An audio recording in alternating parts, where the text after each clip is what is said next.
Hey, everybody, it's Scott Steen with winnersandwhiners.com. I'm coming to you with the Tuesday edition of Today in Sports Betting. Taking a look at the NBA game with my old pal, Scott Reichel. Scotty, how are you? Doing pretty well. The NBA, we do not have a sweep in the finals, which is kind of relieving because it looked pretty ugly early on. I'm not surprised that Miami put up at least some fight. I didn't think they'd win the game, but I'm not surprised that Jimmy Butler, who I think is it too early to say is one of the best leaders in basketball, or is that premature or no? I don't know what that means exactly. What do you mean by one of the best leaders? I'd say I don't know. I'd say inspiring his teammates to give full effort all the time. Yeah, I don't even know that that's the thing anymore. I don't know if that's a thing anymore either. I'm just saying that there are some players, and especially Jimmy Butler, who have gotten a bad rep over their entire career. And I think Butler's disproved a lot of critics over the course of this season. I don't know. Maybe just the way that he communicates with the press, which doesn't mean anything, but I just feel like he exudes confidence, and I think that's a good thing to have in a star player on your team. Okay. All right. I think you'd agree with that point. Not maybe the inspiring part, but the fact that he, in every single interview or every whatever, basically says, "I have faith in my team. We're going to win." I know you can't say anything else, but I kind of just respect it. You know? Yeah, I agree. He's certainly a good guy to have on your team. Good veteran presence. Hey, he inspired Kelly Olynyk to go for 17 last game, so maybe there is something to what you're saying. Maybe. Butler put together one of the best performances in finals history in Game 3. I don't know if he can do it again in Game 4. Probably not, because he went for 40, 13, and 11. But, yeah, it really depends on if Adebayo is going to come back. But the only thing I know is that Butler did what anybody could do in the situation, which is buy his team more time to get back. Arguably, it's second and third best players. So yeah, I agree with that. Although, seriously, I think Dragic is done. Well, yeah, I think Dragic is done, but this game to me was more about AD only playing 33 minutes and being in foul trouble most of the first half, and as opposed to what Butler did. Now they were able to do some interesting things with AD. They kind of went back to their zone, although they did a better job of matching up with him. So they tried to. The problem was they were just beating the hell out of the zone before and just leaving him wide open in the paint. Yeah, I'm still confused what the Lakers were doing in the fourth quarter guarding Butler. I had no idea what they were doing for about a quarter and a half. At some point when Butler is on pace for 40 and nobody else on the Heat are actually dribbling the ball, maybe you should trap the pick and roll. Just a thought. Maybe you shouldn't switch LeBron off him and have KCP with no help in the paint for the 30th time in the game. Maybe you shouldn't do that, Were you? I don't know if you were watching the game. Were you watching that part? No. The entire game, Butler's just backing down Kuzma and KCP in the paint because LeBron's switching every pick and roll. Maybe you should trap him, and not let Butler be one-on-one with inferior defenders. That's just a thought of mine. And then he went for 40, so I don't really know what they were doing.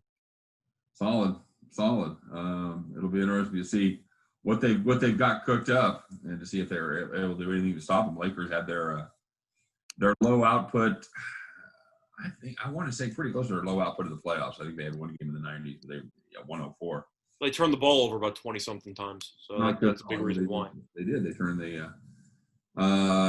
turned the ball over 19 times, which is then they had 10 turnovers in the first quarter. Never going to be that's the problem is they were just without Davis. Picked up the 2 quick fouls. Said the problem is handicap of this game. I mean, you touched on it briefly early. It's a tough handicap to do without knowing the status of Bam Adebayo, and we have absolutely no idea. I think he wants to play. He says he's kind of ready. So I don't know, Scott. And we talked about it a little bit off air. Do you put him out there at 75%? Do you have a minute restriction? Is he good enough that he's still better than Olynyk at 75%? I mean, what do you do with him if he's not 100%? Well, the truth is I got to give credit to credit's due, and that's to Olynyk. Olynyk was great. in the past 2 games. He's done a really good job of filling the void. But, of course, Adebayo is the much better defender, and he helps on the boards, which is always going to be an issue for Miami when they have to go up against LeBron. Well, and Jamison Crowder did a nice job with AD as well. Yeah. So I'm saying Miami did a pretty good job piecing it together. Of course, Adebayo would definitely help in several aspects. I'll think Adebayo is going to play. I know that he's injured, and you have to wonder if he's going to or not. 75%. I don't really know at some point what you're waiting for. I know that you want him to be healthier and stuff like that, but you're in the NBA Finals. I feel like, you kind of have to try to play your best players in these situations. For me, especially since Miami bought them an extra game, I don't think it makes much sense to voluntarily go down 3-1 and then throw Adebayo back. Because I don't know if Adebayo's going to be back to 100% at any point in the series. Right. You can't go down 3-1. That's what I'm saying. You can look at it and say, well, Adebayo would be more useful if they benched him in game 4 and then brought him back for game 5, but that's assuming that he'd be fully healthy for game 5. And I'm not going to assume that 2 extra days is suddenly going to fix a shoulder strain. I feel like this line is kind of – I think they're trying to have it both ways. I agree. I think that if Adebayo plays, they'll move it down to 7. I think if Adebayo does not play, they'll move it up to 8. Well, I even think it could be higher than that because, I mean, you've had without Adebayo 9.5, 10. I know, but Miami covered. So I think that people might reduce that because not only did they cover, they won the game by double digits, basically. So I think the markets might have just been off, or maybe that was just one game. The issue is that you still have the Lakers on paper, and you look at their team and go, can anyone guard LeBron? No. Can anyone guard Anthony Davis? No. The supporting cast still sucks. I'll tell you what, though, Kuzma and Morris actually played really well in Game 3. But Danny Green is useless. And I've been saying that for weeks, and Lakers fans are on board. He is actually a complete waste of space out there. I don't know what Danny Green's doing. I mean, he can't make a shot. He's not living his best life out there, Scott. I'm just saying that I know you can't reduce your rotations because Danny Green is he's been one of your main guys and you have nobody to replace him. But when the Lakers start to give minutes to J.R. Smith, that's how you know Danny Green's a problem. Well, J.R. Smith should not be playing. In fairness, Danny Green hasn't been great, but he had an absolutely dreadful game on Tuesday on Sunday night. He went. He was 0 for 6. He was 0 for everything. Yeah, he was 0 for 6. He went 2 for 2 from the free throw line. Played just 17 minutes. I'm just saying that if you're gonna give minutes to J.R. Smith at this stage in J.R.'s career, it tells you all you need to know about Danny Green. But J.R. Smith has nothing left. Yeah, I don't think they have the confidence in him. They shouldn't. He's been awful. But if you want to actually look at the numbers for Danny Green in the playoffs, he's averaging 7.7 points per game in the playoffs, and his numbers are completely atrocious in terms of shooting percentage. He's just postseason. He's shooting 33% from the floor, 33% from 3. He can't shoot.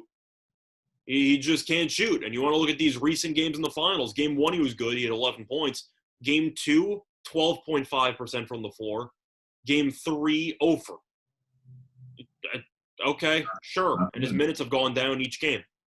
17 minutes is the fewest minutes he's played in a playoff game. I think they're going to keep cutting into his minutes because he can't produce. Yeah, I agree. And that certainly could be a problem there. Yeah, I mean, I'm not saying shorten the rotation, but give Kuzma and Morris more minutes. Do something. You got to figure it out. Even if you have to go bigger, it's just. I don't think J.R. Smith's your answer, but at least they're acknowledging Danny Green's kind of a problem right now. Yeah, agreed. So what do you make of this? The way it sits right now, because obviously we have to make a pick without knowing the status of Adebayo. Is there anything here that jumps out at you? Is there anything that you want to play? For the full game, no. I'd say that I think that this number's pretty on the money. I'm really not interested for the full game. First half, I'm actually going to lean to Miami.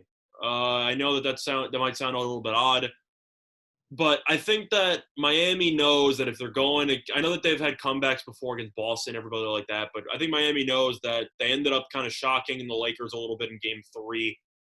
I think they're going to try to punch them in the mouth again for the start of Game 4. And the Lakers have had some issues when it comes to playing a full 48. I know that in the first half they tend to be very good, but I don't know. I think Miami is going to hang around longer than people think. I'm not sure if the Lakers are going to blow them out in the second half or not, but I think for at least the first 24 minutes, I think Miami will keep this game close. So really randomly, I like the Heat first half. All right. I'm going to go kind of the different direction. I'm going to go back to an old standard here, and this is one that is cashed a lot for us. I had a feeling you were going to go back to this one. I don't have anything else, man. I don't have a feel for this game, but I do like the Lakers to start strong. I think Anthony Davis wants to make a statement in this one. I think he wants to show that he's back to where he was. I like that first half over 58.5. You knew where I was going. Okay. I think going back, it's lost 3 or 4 times. So it's like 14-4, 13-4, something like that. Something like that. They score a lot of points in the first half. I'm fine with that play also based on track record. I just think that Miami, I don't know. Maybe I just really like this team because I obviously took them to win the title at 33-1. But I don't know. I look at this team and I just like the certain grit factor that they have. They just have some type of mental toughness that I don't really think any other team in the league has right now. And I think that in tough situations, and Adebayo who might be coming back, I think that might provide a little bit of a spark for me personally. But I might just be reading into that too much. Okay. All right. Good. And for a player prop, I saw Kyle Kuzma over 10 points. I like minus 115 on Fox Bet. That I like. I like Kuzma over 10. Okay. How many has he had in the 3 games prior? He had 19 last game. I think he's gone over 2 or 3. But the main reason why I like it is because Kuzma had 19 in game 3. I got to assume if they're going to keep cutting Danny Green's minutes. All right. And Kuzma was one of the most reliable guys they had last game. I got to assume he might get an uptick in minutes. So It's mostly just a spot play for me because you have Caldwell Pope, who also couldn't shoot last game. But Kuzma's had at least 11 points in each of the last 2 games. And he seems to be more aggressive there. And I know that LeBron always tries to find the open teammate, etc. You got to trust Kuzma more than Danny Green right now, I'll tell you that much. But Danny Green can't shoot. Kuzma's actually, doing something on the court. I think 10's too low at minus 115. All right. Very good. Very good. I don't hate that. I don't like betting on role players to go over, but I think that's a good spot. I think you would agree that Danny Green should continue to get his minutes cut into. And I think if he's going to get cut into, you need to give Kuzma more minutes. I'll go along with that. This team is really a team that they've had problems at the guard spot all year long, and it's really been kind of exemplified or exacerbated here. If they didn't have Rondo, they would have some serious issues. I wasn't impressed with anything Rondo did the other night. No, the other night I agree. I'm saying as a whole. Rondo showed up and he was suddenly the best guard they had on the team for a while, and he didn't play for about 2 months. Right. That's all you need to know about the other guards on the roster. Yeah, I think that speaks more to the other guards than it speaks to Rondo. But yeah. But at the end of the day, all they do is they go out there and they win. They win and because they've got the 2 best players in the NBA, and that's kind of the way that works. I'll tell you one thing about the Heat that I'm still confused about. I'm not sure what to think of Duncan Robinson, and I kind of wanted your thoughts about this because it's very random, but he's a great 3-point shooter. We all know that. He is easily the worst defender on the floor, and it's not even close. Yeah, he's a complete liability every time he's on the floor defensively. Yes. And I don't know at what point do you start thinking to yourself, as much as I love these 3-pointers, it's not worth it. Well, I'll tell you what, if you have another game like he had last time, you start thinking about it pretty seriously. He was just 3 for 10 from 3-point range. So if you're going to 3 for 10, he had 1 3 when they were already up 9 with like 25 seconds to go or so. So one of them was garbage time for the most part. But if you're going to be a liability on defense, and every time I watch him play, he's got 4 fouls in about 10 minutes, and he just lets everybody blow past him. Yeah, he looks like the kid down at the end of the bench that finally got in and really has no idea how to play defense. Just kind of I've seen bad defenders before. I never thought J.J. Redick was a great defender. Korver's an okay defender, not great. But these 3-point specialists, out of all of them in the league, I think Duncan Robinson's easily in the bottom part of the three-point specialist defense. No question about it. There's a 3-and-D player and there's a 3 player. He's a 3 player because he doesn't play any defense. I'll tell you that much. Yeah, agreed. I just thought that was worth mentioning because I'm assuming you picked up on the same thing. Oh yeah, he's dreadful. He's dreadful for the amount of minutes. That he played. I would like to know how many people have more fouls per minute. How that works out. I'd say Dwight gave him a run for his money for a little while, not anymore. Yeah, I can't believe there's 5 players that have a higher foul percentage of the time that he plays.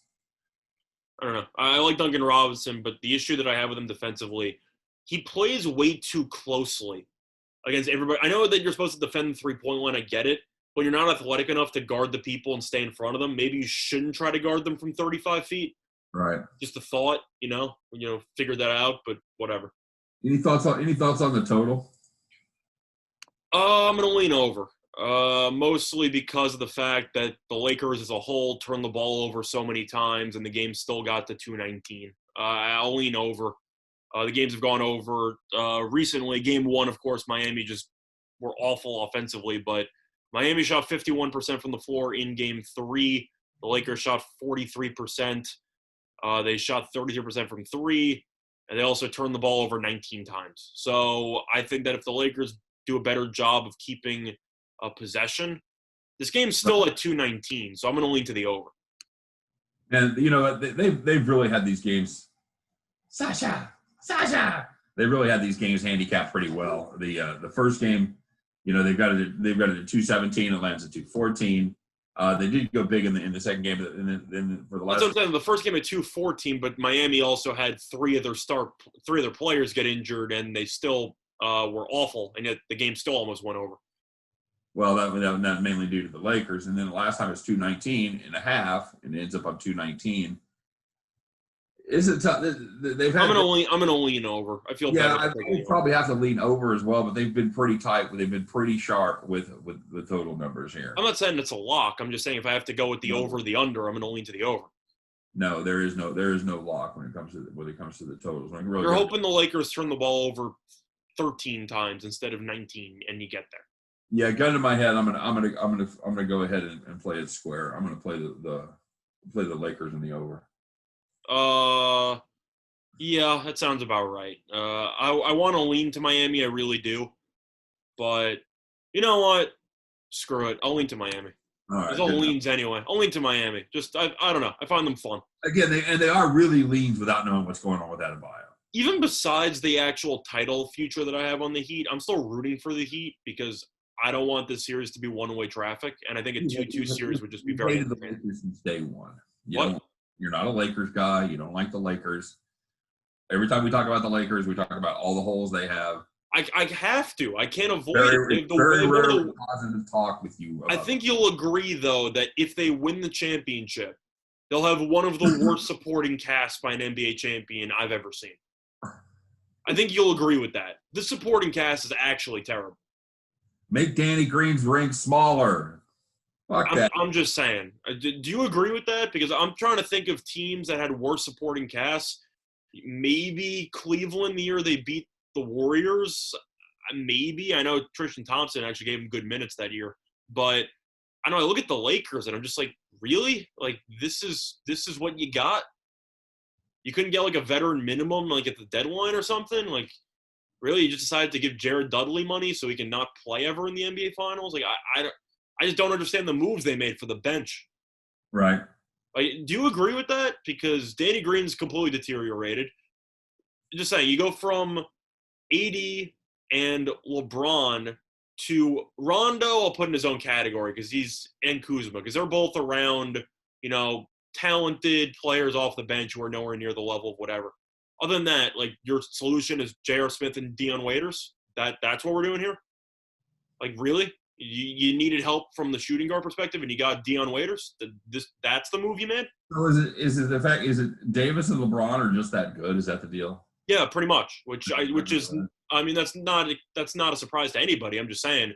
I think that if I made the statement saying that the Lakers, if they win the title, have the worst supporting cast, arguably ever by a champion, I don't think you can really argue that because I don't know. I mean, even Miami. Of course, you can argue anything. So. You can. But I'm saying even Miami, like Mike Miller gave him minutes. Like Haslam was okay. Like they had some decent people off the bench. Like the Lakers got nobody. It's really just bad. It just am I overreacting or no? Yes. Really? I mean, but I don't know. We'll see. We'll see. I'm just saying when your solution to the playoffs is J.R. Smith and Dion Waiters, that's a problem. That's all I'm going to say. It's a serious problem. And yet they're up 2-1. This horrible, terrible team with no parts are somehow up 2-1. I still thought the Lakers would, probably win the series. It was just a matter of AD and LeBron are so good, but this rest of the supporting cast, that's the issue I have is that if AD has one bad game, it's like, all right, somebody else needs to step up. Like, and any time now. Anybody? Nope. JR, you don't want to score 15 off the bench? No? All right, cool. I don't know. That's how I view it. And Danny Green regressing definitely killed him. All right, buddy. Well, we'll see. I know that's my brief rant, but I also forgot about Caruso, who's good defensively, but offensively doesn't have much talent. So, there's a lot of question marks there. All right, LA over 58.5 first half. Fair. All right, good deal. Let's have some fun. Watch the game tonight, and we'll be back. I'll be watching the Yankee game anyway, so I'm probably not going to watch. Yeah, no one cares about that either. So. Yankees fans. Which is what Yankee. Oh, shut up. What? They won. Did what they had to do, man. Hey, we'll talk about that on the next show. We're going to take a look at the MLB, take a look at the playoff games. But if you want to even more information on this game, you want to find out how terrible the rest of the Lakers supporting cast is, make sure you stop by and check out winnersandwiners.com.